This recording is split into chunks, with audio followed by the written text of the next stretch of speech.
দেশটা কি তোর বাবার? তোর এত মাথা ব্যথা কেন? দেখুন কি বলে বাংলাদেশ সম্পর্কে। অনুপ্রবেশকারীদের হাতে আক্রান্ত হলেন বিএসএফ কোচবিহারের কিশোরগঞ্জে অনুপ্রবেশকারীদের হাতে আক্রান্ত হলেন বিএসএফ। আবার আমি বলছি, 3 দিন ধরে বলছি, চুলকাচ্ছে, কামড়াচ্ছে, আঁচড়াচ্ছে। মোল্লা ইউনুস চায় যুদ্ধ, ভারত অত সহজে যুদ্ধ করবে না, কারণ ইউনুস ওখানে আনপপুলার হয়ে গেছে। আমাদের একটাই স্বপ্ন, বৈধ প্রধানমন্ত্রী হাসিনা ওয়াজেদ ওখানে বসবে এবং একটি নির্বাচিত সরকার পুনর্বার দায়িত্ব নেবে। এটা প্রত্যেকটা সচেতন নাগরিকের স্বপ্ন। মোল্লা ইউনুসকে খেদাতে হবে। ওরা বিজিবিকে দিয়ে এবং চোরাচালানকারীদের দিয়ে বর্ডারে উস্কাচ্ছে, যাতে ভারতের পক্ষ থেকে কড়া ব্যবস্থা নেওয়া হয়।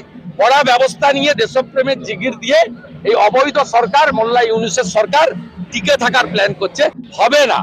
বৈধ প্রধানমন্ত্রী হাসিনা বীরের বেশে শাহজালাল এয়ারপোর্টে নামবেন, এই অপেক্ষায় সমস্ত গণতান্ত্রিক মানুষ অপেক্ষা করছে।